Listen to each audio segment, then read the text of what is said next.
estarmos aqui nessa igreja e vendo o templo físico como está ficando bonito e orando a Deus para que o templo espiritual, que são vocês, por meio do Espírito Santo, a cada dia ele fique a cada dia mais belo.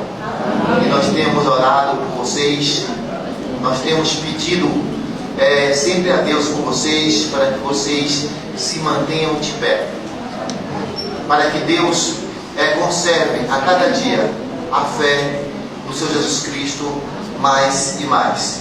Meu nome é Jusilê, não é Jusilê, é Jusilê, com circunflexo, não é, o nome é estranho mesmo, mas a pessoa ela se esforça para ser uma pessoa legal. Eu sou presidente da Ordem dos Pastores e também sou pastor da primeira igreja batista regular. Eu vi que a irmã tem muitas programações, mas eu vou deixar aqui um convite àqueles que, se porventura quiser nos visitar, será uma honra recebê-los. No dia 16 e 17, nós estaremos completando, de agosto, estaremos completando 57 anos e estaremos desenvolvendo o tema, o perigo do esfriamento espiritual.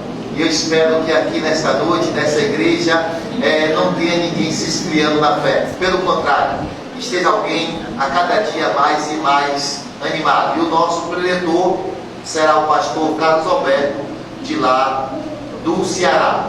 E já na sexta-feira do mesmo mês de agosto, no dia 16, nós teremos também o nosso encontro de casais também.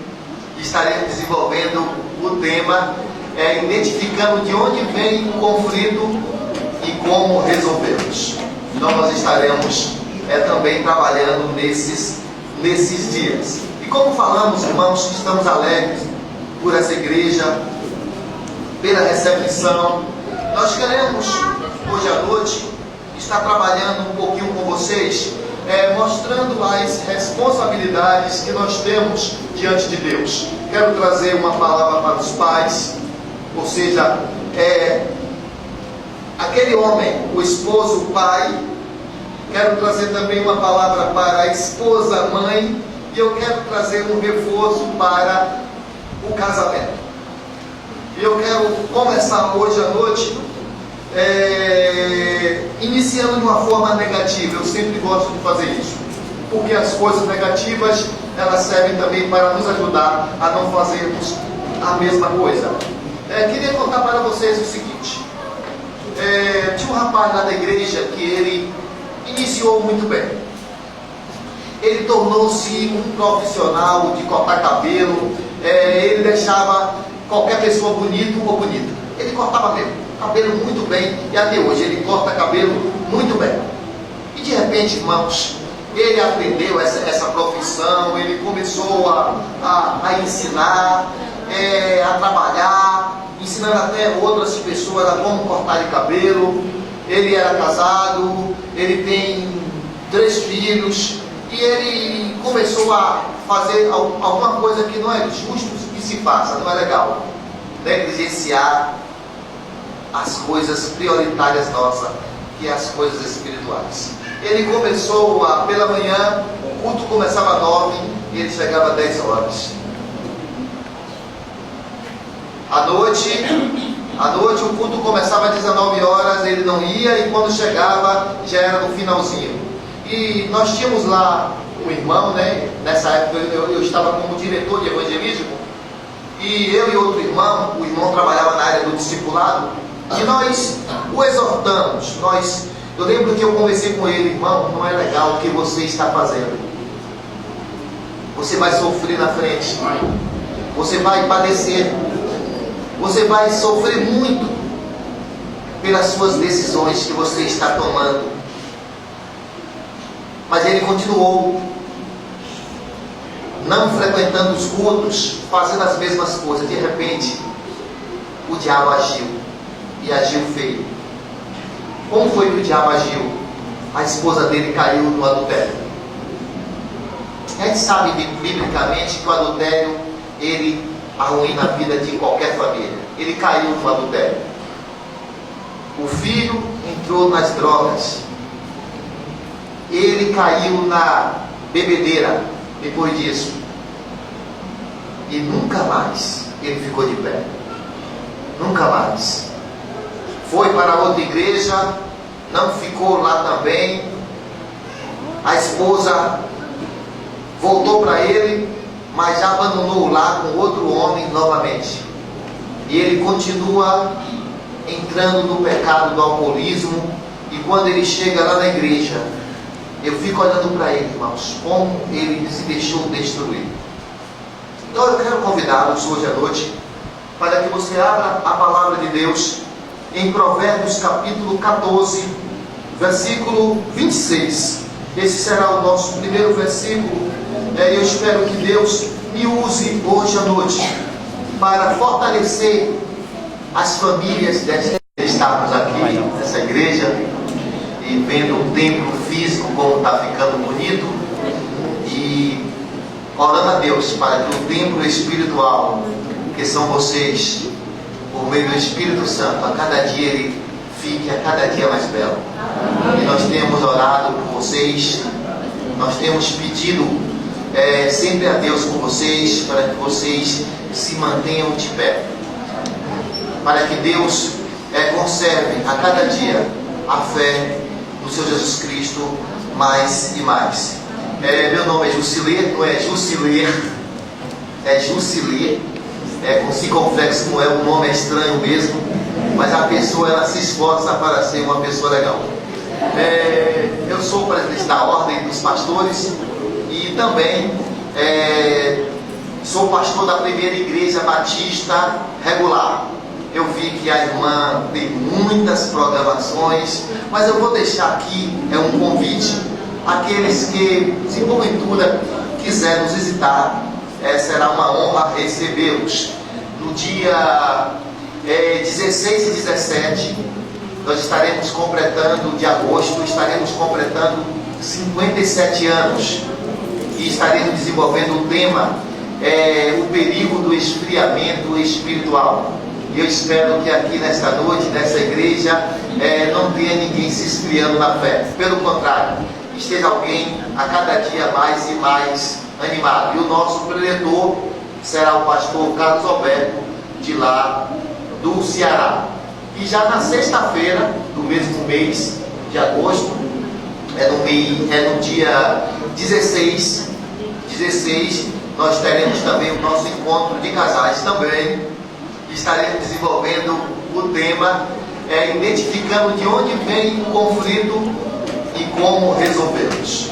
Então nós estaremos também trabalhando nesses dias. E como falamos, irmãos, estamos alegres por essa igreja, pela recepção. Nós queremos hoje à noite estar trabalhando um pouquinho com vocês, mostrando as responsabilidades que nós temos diante de Deus. Quero trazer uma palavra para os pais, ou seja, aquele homem, o esposo, o pai. Quero trazer também uma palavra para a esposa, mãe, e eu quero trazer um reforço para o casamento. E eu quero começar hoje à noite iniciando de uma forma negativa. Eu sempre gosto de fazer isso, porque as coisas negativas elas servem também para nos ajudar a não fazermos a mesma coisa. Queria contar para vocês o seguinte: tinha um rapaz lá da igreja que ele iniciou muito bem. Ele tornou-se um profissional de cortar cabelo. Ele deixava qualquer pessoa bonito ou bonita. Ele cortava mesmo cabelo muito bem, e até hoje ele corta cabelo muito bem. E de repente, irmãos, ele aprendeu essa profissão. Ele começou a ensinar, a trabalhar, ensinando até outras pessoas a como cortar de cabelo. Ele era casado, ele tem 3 filhos, e ele começou a fazer alguma coisa que não é justo que se faça, não é legal. Negligenciar as coisas prioritárias nossas, que é as coisas espirituais. Ele começou pela manhã, o culto começava às 9 e ele chegava às 10 horas. À noite o culto começava às 19 horas, ele não ia, e quando chegava já era no finalzinho. E nós tínhamos lá um irmão, né? Nessa época eu estava como diretor de evangelismo, e eu e outro irmão, o irmão trabalhava na área do discipulado, e nós o exortamos. Eu lembro que eu conversei com ele: irmão, não é legal o que você está fazendo. Você vai sofrer na frente, você vai padecer, você vai sofrer muito pelas suas decisões que você está tomando. Mas ele continuou, não frequentando os cultos, fazendo as mesmas coisas. De repente, o diabo agiu, e agiu feio. Como foi que o diabo agiu? A esposa dele caiu no adultério. A gente sabe biblicamente que o adultério, ele arruína a vida de qualquer família. Ele caiu no adultério. O filho entrou nas drogas. Ele caiu na bebedeira depois disso. E nunca mais ele ficou de pé. Nunca mais. Foi para outra igreja, não ficou lá também. A esposa voltou para ele, mas já abandonou lá com outro homem novamente. E ele continua entrando no pecado do alcoolismo. E quando ele chega lá na igreja, eu fico olhando para ele, irmãos, como ele se deixou destruir. Então eu quero convidá-los hoje à noite para que você abra a palavra de Deus em Provérbios capítulo 14, versículo 26. Esse será o nosso primeiro versículo. Eu espero que Deus me use hoje à noite para fortalecer as famílias desta igreja. Que Deus me use para falar aos seus corações. Provérbios 14, versículo de número 26.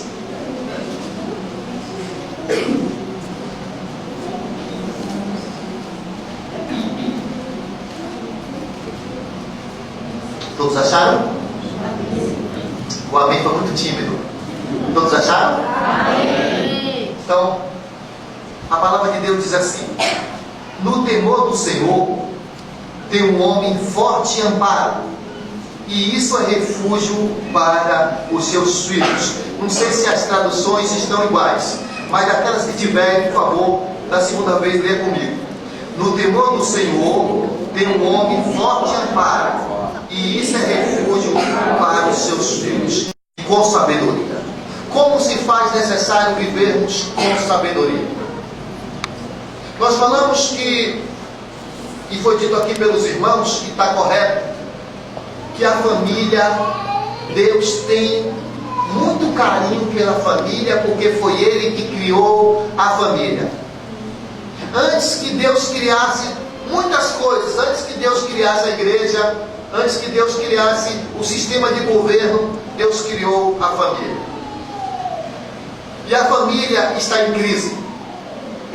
A família da sociedade sem Deus está em crise. E acreditem, amados irmãos, dentro das próprias igrejas, as famílias também estão em crise.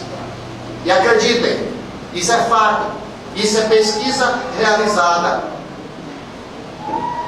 O número de divórcios cresce assustadoramente no meio das próprias famílias, o que não era para acontecer. Então, a família, ela está em crise. A sociedade, ela vive em crise. E uma crise sem precedente. Foi feita uma pesquisa agora recente nos Estados Unidos, e foi dito que, nessa pesquisa, foi descoberto que o número de divórcios no meio do povo evangélico ali naquele país já está em 50%. É um número altíssimo. E as pessoas estão esquecendo, irmãos, daquela aliança que nós fizemos, não com os homens, mas uma aliança que nós fizemos com Deus, nós e nossas esposas.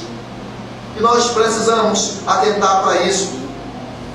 E aí você começa a entender algumas coisas. Que a família do mundo, será que ela tem solução para sair da crise que ela está mergulhada? Eu falo, a família do mundo. Será que ela tem solução para sair? Se ambos se voltarem para Jesus Cristo. E a família da igreja, porque a igreja é outro a desenvolver na fé cristã. E no livro aqui de Provérbios, que nós vamos aqui extrair algumas lições hoje à noite, ele tem a família ideal. Se nós estamos vivendo um caos na sociedade, e até mesmo dentro da própria igreja, aqui no livro de Provérbios, nós temos a família ideal de como proceder. Os irmãos lembram que no tempo dos juízes, lá no Velho Testamento, né? O que era que acontecia ali? Os irmãos lembram? Cada um fazia o que queria. Quando é um lar, ele não tem um cabeça, ele não tem uma liderança sensível, uma liderança sábia, a tendência é cada um fazer o que quer. E ali, irmãos, estava virando uma bagunça. E acreditem, muitas mulheres dentro das igrejas estão deixando se contaminar por essa filosofia. Antigamente quem pedia divórcio eram os homens, hoje as mulheres. Eu peguei agora um exemplo aí recente de como isso está funcionando. Disse que uma irmã, olha só irmãos, como o diabo age. Presta atenção, como o diabo trabalha. Diz que um homem ele tinha 3 filhos, com uma esposa, ele tinha, não tem. E disse que vivendo bem, na igreja, servindo a Jesus Cristo, eles tudo, aquela alegria, aquela família unida, uma esposa submissa, um homem amoroso. De repente essa esposa chamou o pastor e disse: pastor, eu cansei dessa vida de lavar prato, lavar louça, cansei disso.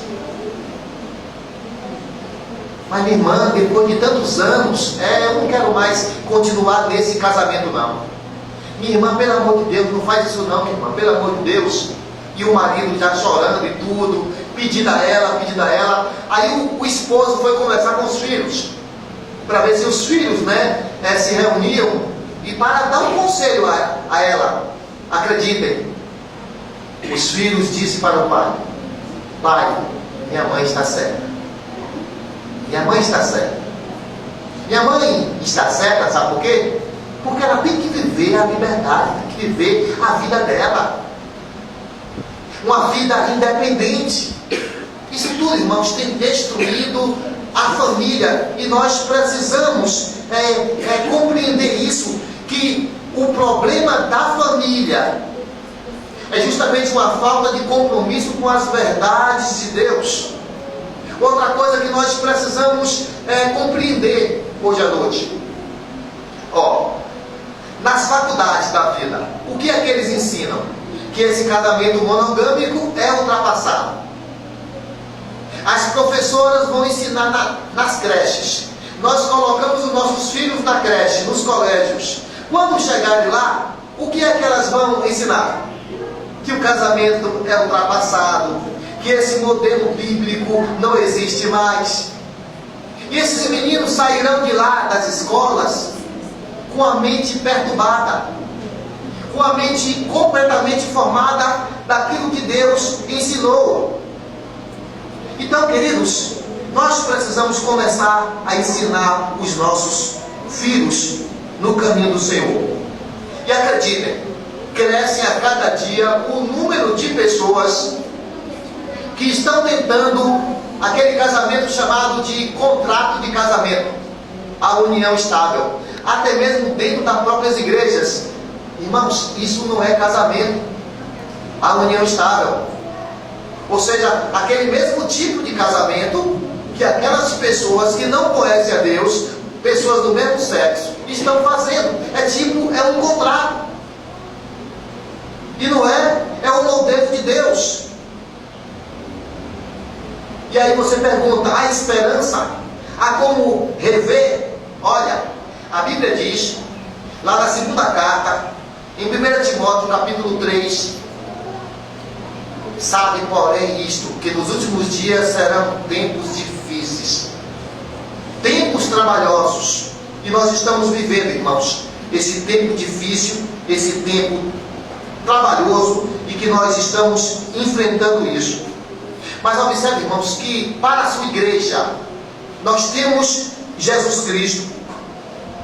E o Senhor Jesus Cristo, Ele, para nos capacitar, Ele nos deu o seu Espírito Santo. Ele nos deu a sua palavra para nos fornecer princípio que possa dirigir as nossas decisões e as emoções na vida em família. As decisões precisam ser tomadas biblicamente. E no livro de Provérbios nós temos conselhos, nós temos princípios que, se forem seguidos, nós teremos sucesso na família. E a minha vinda aqui hoje à noite foi para fortalecer essas famílias aqui, para que elas cresçam em Cristo Jesus. E a primeira palavra: maridos e pais.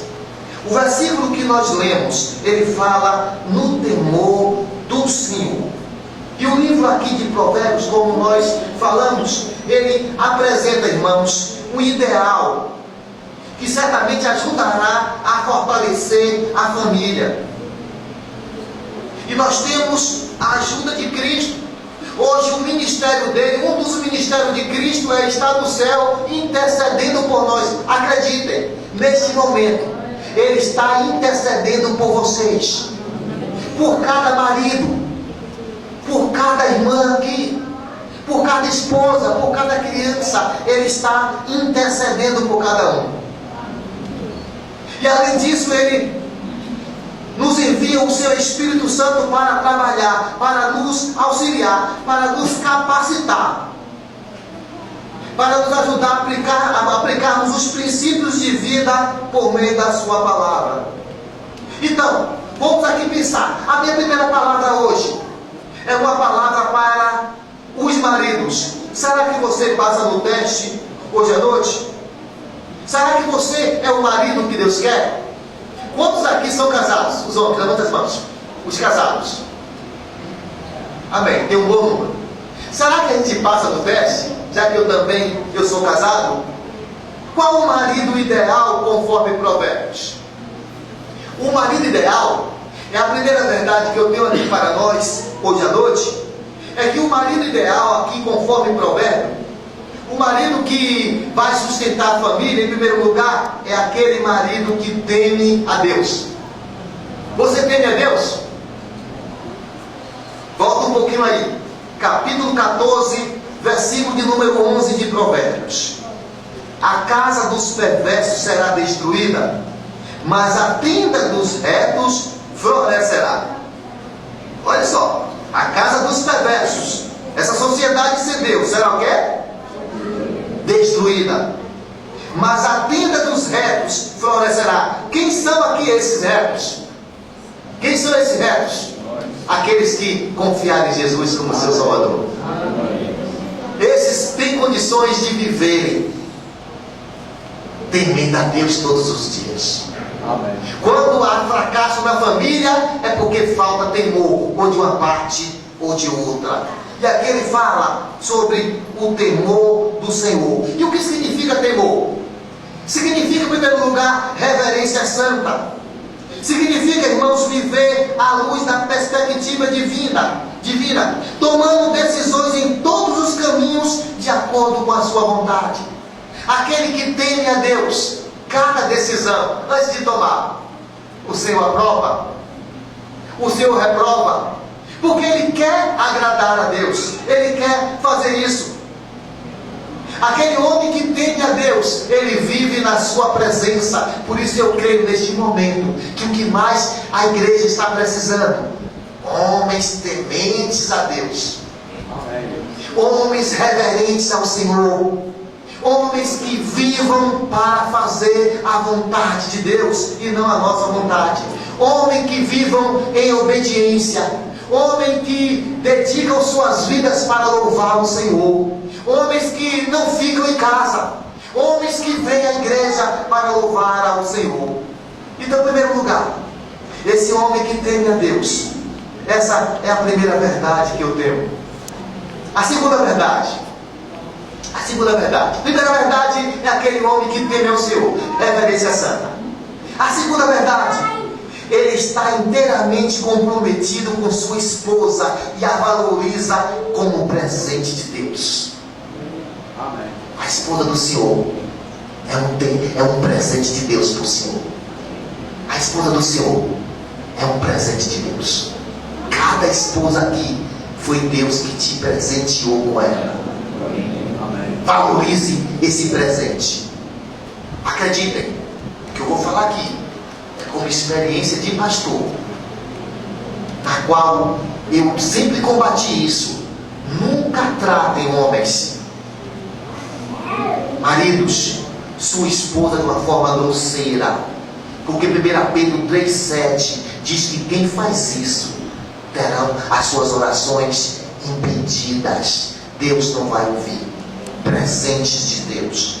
Então, está inteiramente comprometido com a sua esposa e a valoriza como presente de Deus.